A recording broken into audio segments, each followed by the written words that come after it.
You're listening to the Yes, I'm Still Sober podcast with John Rabin.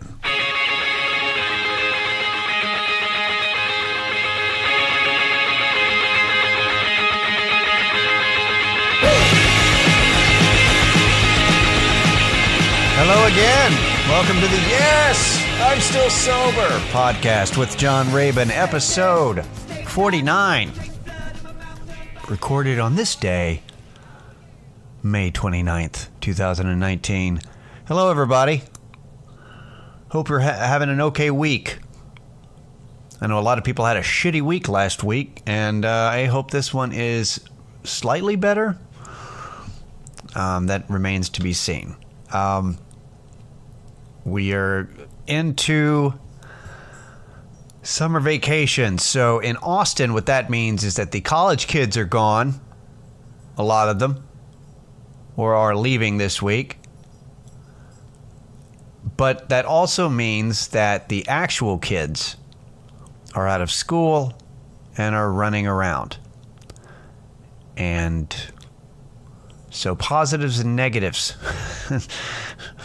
Know if you're into kids being visible and in your way, and if you are into that, congratulations, because they're out there and visible. And like, shouldn't you be in? Oh, right. All right, well, I can make it through these 3 months with no real sport going on other than baseball, and I don't watch baseball. So we'll see how I survive summer. Hopefully distracting myself. But really, I hope if you're sober, I hope you're staying sober. If you're a normal person, I hope you're staying sane, as I like to say every week, that I can remember to say it. I had an interesting Sunday. It was at work. My Sunday, it was, what do I describe it? I had a really heavy I told you so Sunday. And I'm not going to go into details because a lot of it has to do with just work bullshit and just things that happen. And it's not that I'm not going into it because I don't want to reveal information, and talk shit about people publicly. But it's more that it's boring. It's the details are so, like, to get into it, like, requires backstory and then go into, let me describe people in depth from my perspective. And I don't think I want to get into that with that much time. I don't think I want to devote that much time to something that you really don't give a shit about. And I wouldn't want you to go, let me tell you about Betty, and then we'll go into Deborah and how office politics reached an all new low this week. Like, I would probably stop you and go, that's cool. Can you sum up? Skip to the end. And so, but there was one incident that, we have, and I can bring this up because neither one of these guys would listen to this shit. But I had told somebody who worked in the front of the restaurant, like, we were really busy, and I'm like, could you send this one busser back to help me, because I'm just slammed in the back. And she goes, okay. So she went up and sent the other busser back to help me. And I didn't want that busser because that busser is either A, an idiot, or B, lazy. I'm kind of leaning towards B because I don't think anybody's as dumb as this guy portrays himself to be. I don't think he's an idiot. I think he just doesn't give a shit. And understandably so. It's bussing. You don't have an investment in the company. I totally get not giving a shit. However, if you don't give a shit and it makes me work more, I don't like it. So I tend to be very critical about somebody who's lazy when it causes me more work. I'm selfish like that. That's just the way it is. Anyway, she sends the wrong busser back, so I go back out there and talk to her. and she was working in the front, and kind of a manager, but not really. Anyway, I went, no, I didn't ask for that one. I asked for the other busser. And she's like, well, I can't find him, so I sent you some help. And I'm like, no. That guy helping me that you sent back there is actually worse than no help at all. He gets in the way and does things wrong. I'm like, so in the future, just send the one, not the other one. And I go back, and 1 minute after I told her that, this guy who's trying to help, he's not trying, who's pretending to help, grabs a bunch of plates that I just washed to run back out. He walks out of the dish room and drops the entire stack of plates. And they broke. They all broke. The entire restaurant stopped and stared, made a huge mess that he cleaned up, not me, obviously. And the front manager type person kind of looked back to see what happened, and then she looks and sees me peering through the doorway, and I just gave her a look like, see, this is not really how I wanted to prove my point, but since it happened, see.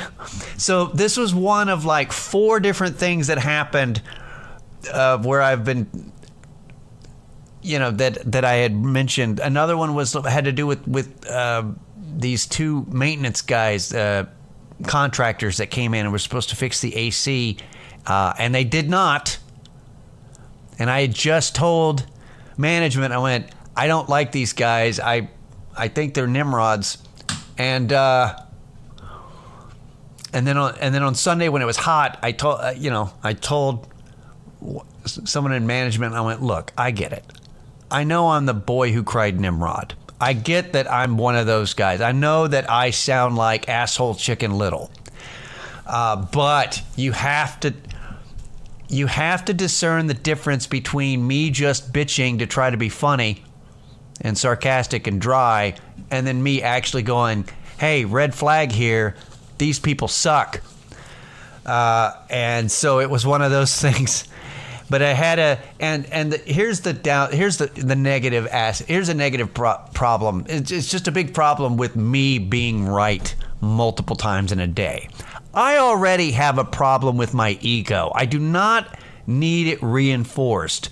I try to balance having an ego with the understanding that I don't know anything.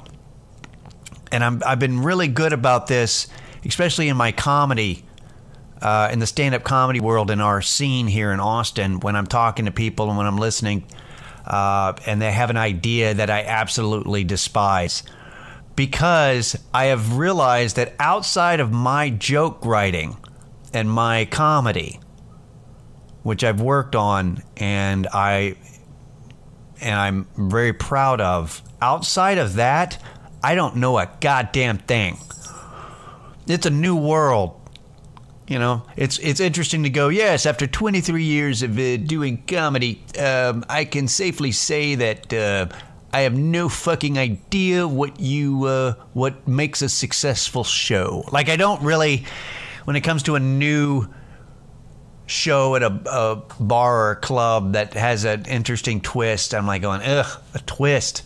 A show idea that's not just stand-up. Like, I'm like, ugh, that sounds terrible. And it does well, proving I don't know anything. And it's a really good balance to not know what the fuck's going on and being aware of it.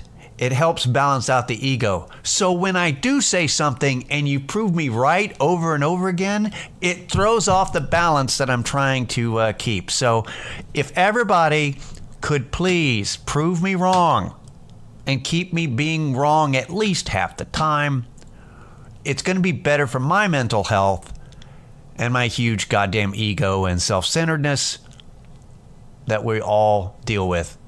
Your own self-interest and being self-centeredness. But so yeah, if we could all just continue to make me wrong at least half the time, that would be great. because when I say I told you so more than once in a day, it throws off the balance. It's not good. It's not good. So this is on you. So yeah, it was a day. All right. I don't normally make podcast recommendations because, and also this particular podcast does not need any recommendations. You should probably already know about it. It's one of the most popular comedy podcasts out there. But if you are not listening to the Conan's podcast, I highly recommend it because his, Conan Needs a Friend or whatever. But it's basically just an excuse to interview people, and it's if you've ever had an issue with the way Conan O'Brien interviewed guests on like older shows and stuff, that it was very formulaic or whatever. But his podcast is just fucking great. The Bill Hader episode and then the latest one that just came out, it's Bob Newhart. Those are the funniest fucking things I've heard. Just the funniest podcasts I've listened to. Both of those are so entertaining. But on a poignant level, I highly recommend the episode where he interviews Howard Stern. That one was there was just so much in there that I can, just hearing him talk about his perception while dealing with his own personal bullshit about, how he used to make fun of like Rosie O'Donnell and then finally like got out of that mindset, interviewed her and connected, and then, started defending her and, the way, the way gay people were being treated and discriminated against, and then he and Rosie became friends. Like, just the perception of how you think of somebody, and then you get to know them, and like, it changes who you are. And it also is kind of an interesting, what you perceive about a person. This kind of came up from that episode just because randomly they were talking about, and Conan was talking about how he wished that people didn't know that he graduated from Harvard. Because when you hear that, you immediately think of something about him already. Like, you're immediately like, oh, he's from Harvard. When in fact that he feel like he didn't belong there, that he really worked hard to get there and then really busted his ass to make it through. And then also that there was a lot of people at Harvard that didn't feel like they fit the mold to be there. But it's just the idea of your perception of somebody. Like, when you take one aspect of somebody and you immediately,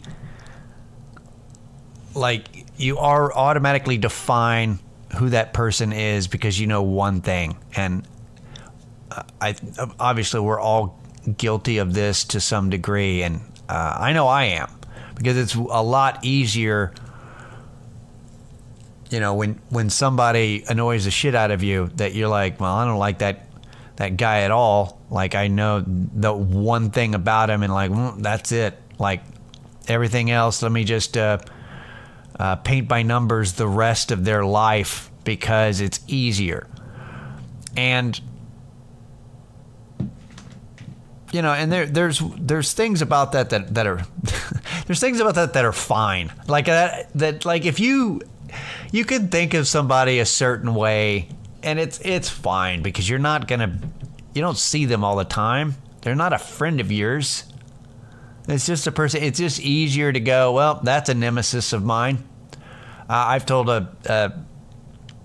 people about that. I've did that on stage about a bit about how I had this this person, this comedian that I thought was a nemesis that I just kind of considered. I was like, just this, oh, that fucking guy. Like, I can't stand him. And that I felt was kind of toxic, the idea. And so I told him that I wanted to kind of squash the beef, that I'm like, look, this,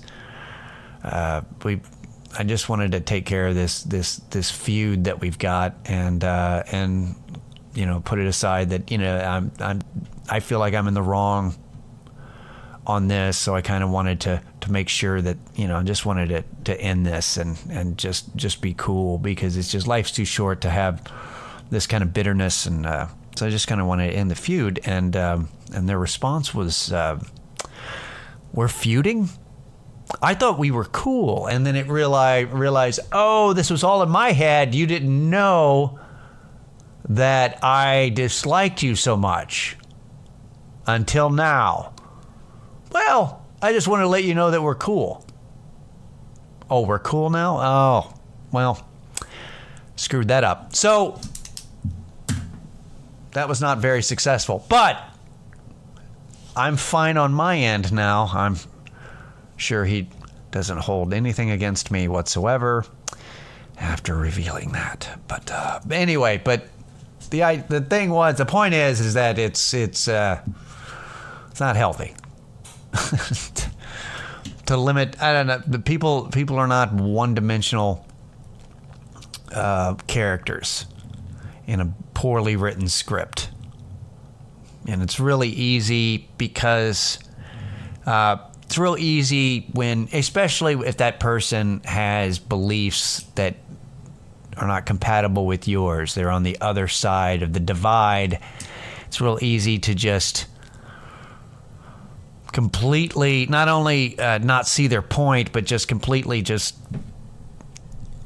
take the one aspect that about them and then fill in the blanks on everything else, stereotypes and everything, and just boom, that's who that person is. They I'm not going to look at context. I'm not it's not healthy, and it's not something that we should be doing, but we do it. But it's something to keep in mind, that people have depth, and that it's you don't have to like somebody, but don't limit them to one aspect of who they are.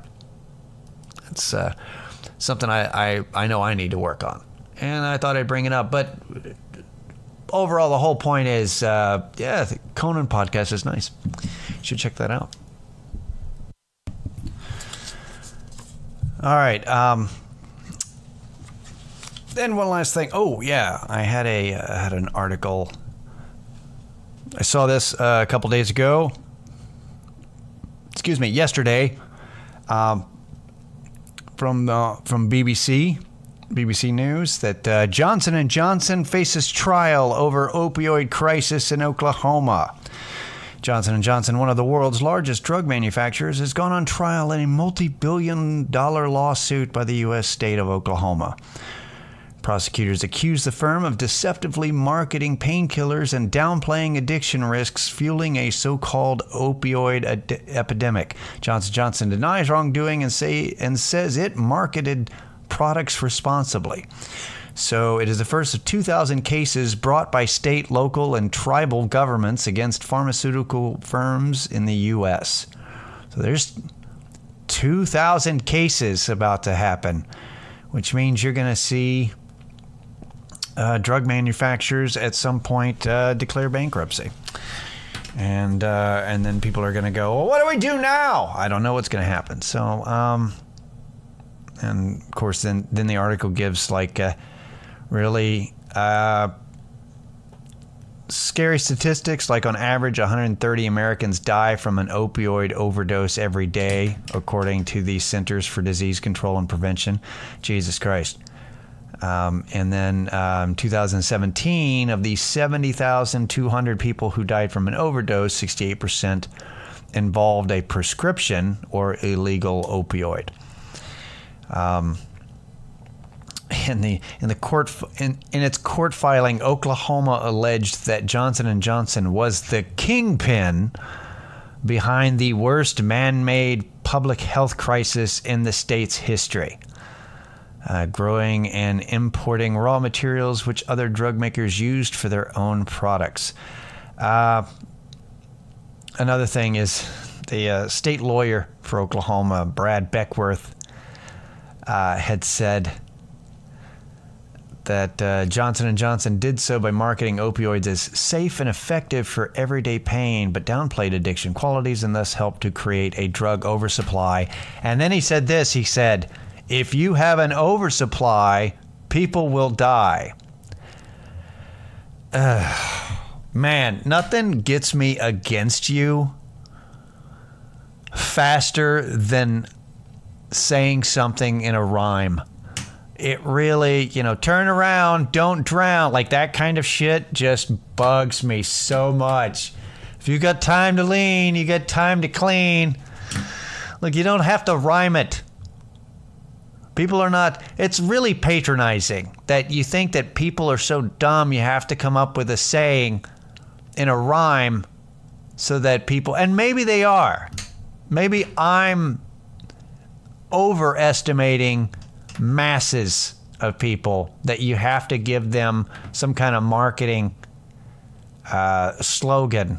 If you oversupply, people will die, kind of a thing. I don't know, but that's what he did. And he goes, and of course, then the Oklahoma's Attorney General, Mike Hunter, that's almost a hilarious name, told the court that it was time to hold the companies responsible for their actions. And I hope that there's something out of it. Also, I hope that Oklahoma does something with the money that they get to allow, to fund programs to allow people, because the companies do need to be held responsible. All of them. Not just drug companies, just companies in general should. But, capitalism, what are you going to do? But also, let us not forget personal responsibility. Just because conservatives that you don't like bring up personal responsibility doesn't mean they're wrong. It means that they're, they are wrong in other aspects, but that part is actually, that's the thing, is that I think we kind of missed the point that I don't know very many people that thought when Oxycontin came out, that thought that it was safe. Like my friends, we all knew that it got you high. Like we knew that. Just the same as we knew that Vicodin was dope. Like it was just, that if you didn't have back issues, that back pain medicine was like, hell yeah. Like people know. So the idea, like I don't know anybody that thought that drugs like that, like that there wasn't going to be any adverse effects to taking them over and over again. Like we're missing a little bit of personal responsibility here. We are missing the fact that you've got to own your shit. They got to pay for their actions and their shitty marketing, absolutely, and pushing stuff and and that they need to be vetted. And I think and that this kind of trials like this are hopefully going to get a little bit of something, because no matter how many lawsuits, these drug companies are going to have plenty of money. It's just going to be a fraction of what they earn. But if you're dealing with shit, that's the thing, is that this, we need to have programs available for people who want to get help and finally taking responsibility for their own self-destruction and want to get better. We need to give them opportunities to do so. But that being said, they've got to want to do so. if you're dealing with something that's fucking you up, you got to own it. You got to. The biggest problem with being a junkie or with being a really bad addict is it's everybody else's fault. You lie to yourself as much as you lie to everybody else, and you got to get to a point where you've hit your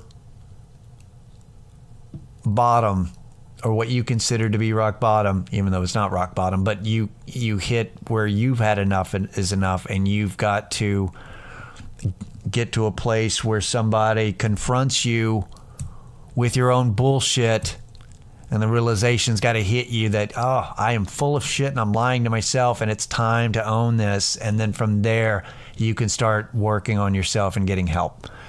But we gotta, lawsuits are not gonna fix this shit. Drugs have always been around, and there'll always be new ones. So you got to figure out what led you to that as well. So you can't rely on lawsuits to fix you. I think that's kind of an obvious thing, but something I kind of wanted to mention is like that it's not, you don't just die because oversupply. You also die because you don't try. I don't know. Fuck. It's rhyme time, kids. Let me bring my point across in verse. We're not going to do that. Anyway, all right. I think that's it. That's what we're going to do this week. I appreciate you guys sticking around with me this week. We'll see you same time next Wednesday. This has been Yes, I'm Still Sober. I'm John Rabin. Hang in there, guys. Later.